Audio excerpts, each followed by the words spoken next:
A little later today, I'll be boarding a flight to Bradenton, Florida.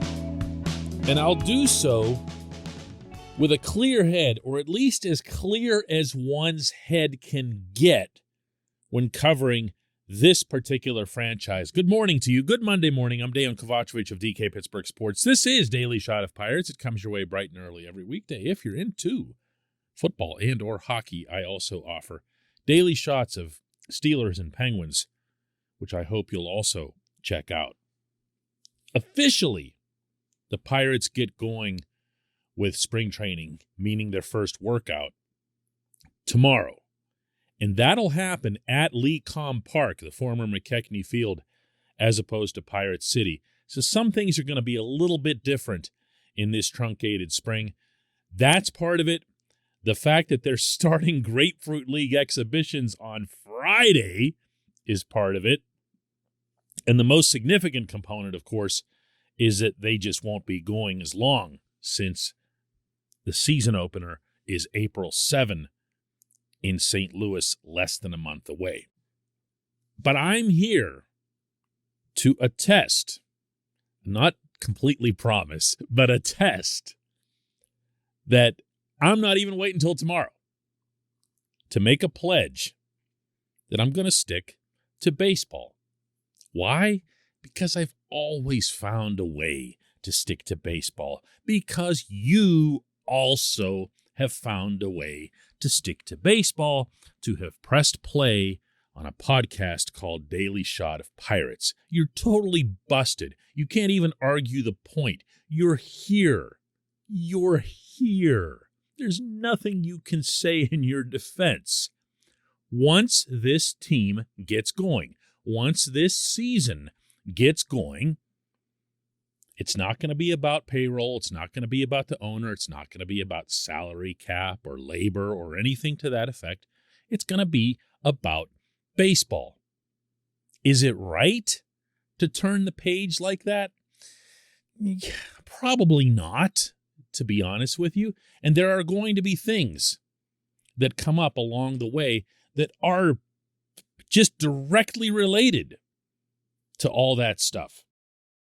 How can it not be? If this team takes to the Busch Stadium field with a payroll lower than $50 million, you'd better believe that when I'm sitting in the Busch Stadium press box, I'm going to make an issue of it.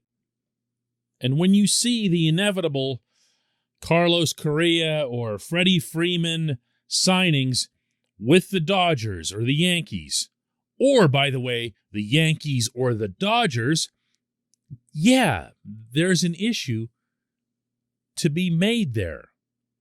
Same goes, actually especially goes, if the Cubs end up spending a mint, because they're right there in the NL Central.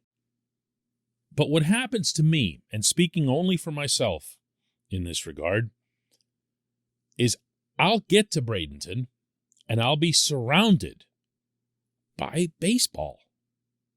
And these players, even the most veteran among them, heaven knows the Pirates don't have a lot of those left, don't waste 8 seconds of their time getting into labor and ownership and payroll. They just don't. It's not a thing.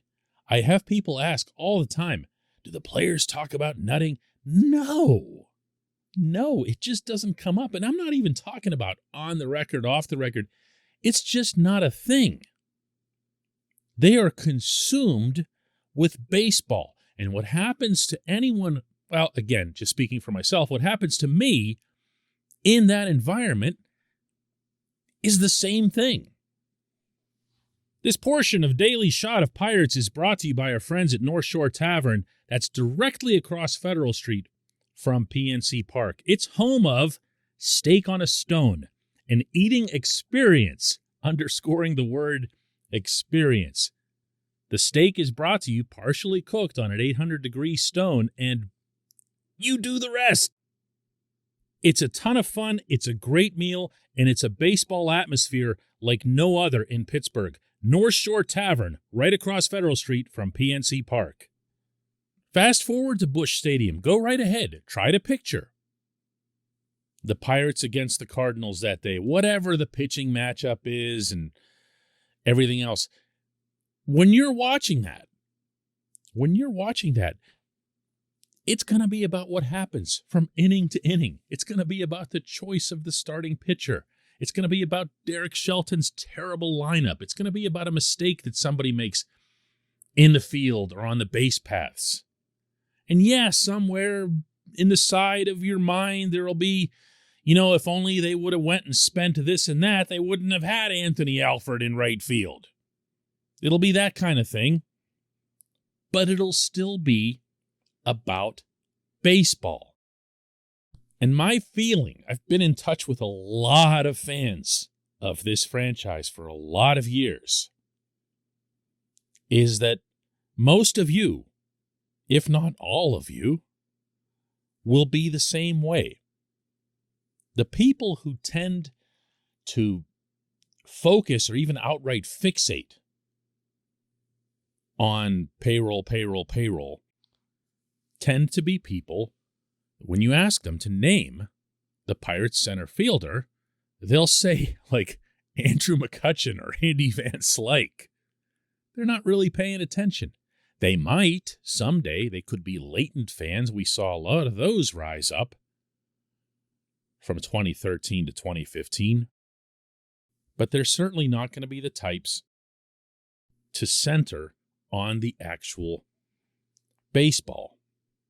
I believe that the baseball that we witness, those of us who do pay attention, in 2022 will be more fun and more entertaining than what we've seen either of the past 2 years. Now, that's not much of a statement, is it? That's setting the bar very low. But I believe, almost out of necessity from the management perspective, that it has to be better. That they can't go 3 years in a row of utter catastrophe. I know we still have people in this city who are wounded, possibly forever, by the old Cam Bonifay 5-year plan. People still cite it all the time as if it's still in effect. The truth is, Cam Bonifay's 5-year plan was blown up in year 1 by, of all things, the Pirates being pretty good and contending until the final weekend for the division championship against the Astros. It was a lousy division, et cetera, but they were in it. That ended up screwing everything up. There is, of course, no such thing as a 5-year plan. However, there is a reasonable window in which any management, including the management of a total rebuild, a total overhaul, like the one that Ben Cherington's overseeing, can be expected to, do something in Pittsburgh. To me, that's year 3. Year 3 has to be a bounce. And it can't be, to borrow the stock market term, the dead cat bounce. It's got to be a real bounce. There's got to be a feeling around this team that things are on the way up. And it can't be talk. It can't be supposition. It can't be looking to Altoona or Indianapolis. It's got to be something that you see and feel in Pittsburgh.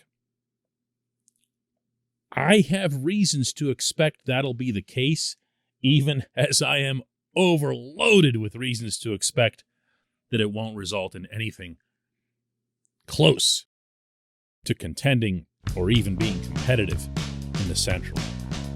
But did you see what I just did there? Talk baseball. Pretty neat, huh? I'm going to do that again tomorrow on location. When we come back, just one question.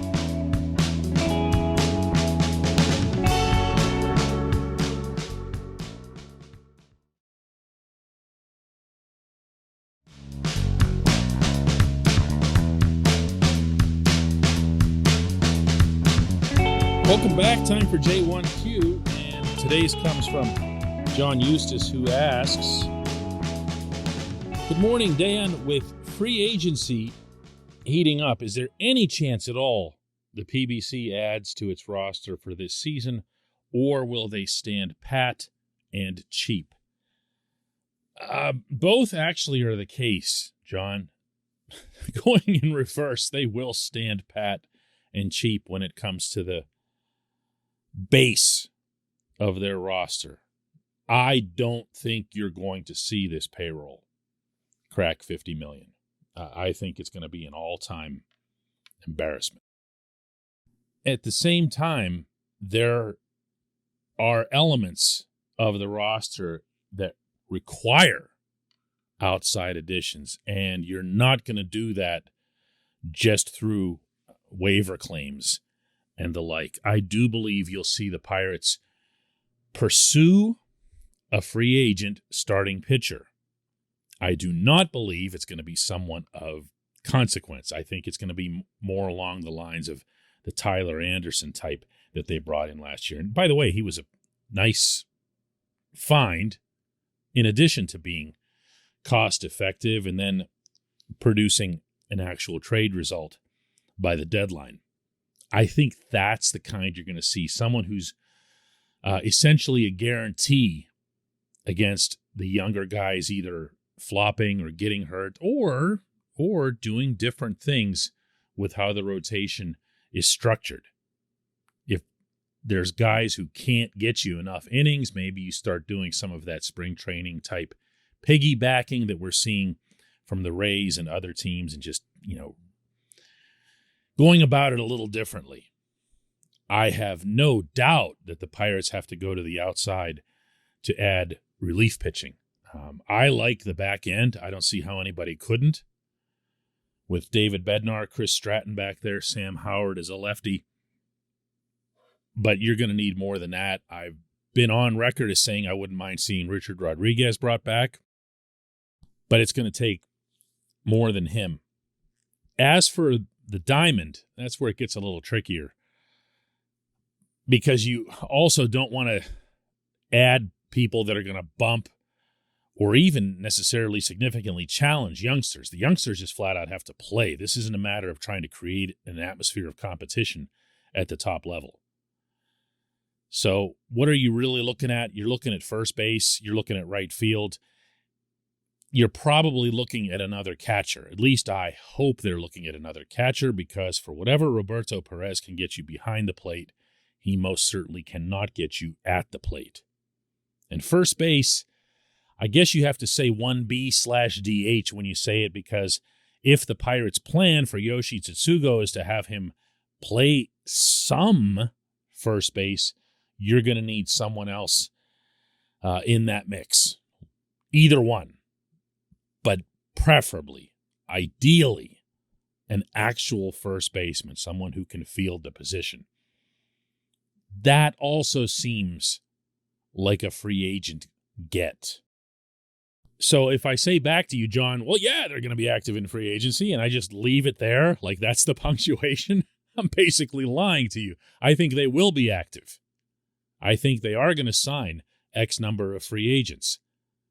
But I also think you could see them hang on a little bit and go deeper into spring training to do that, to wait and see in particular, and a lot of GMs will do this, even the ones that have a ton of money, who ends up getting cut near the end. So this roster, I believe, won't be fully formed until a day or two before St. Louis. So, yeah, they're going to add some free agents, and they're still going to be cheap. There's your answer. I appreciate the question, John. I appreciate everyone listening to Daily Shot of Pirates. We'll do it again tomorrow from the scene of actual baseball.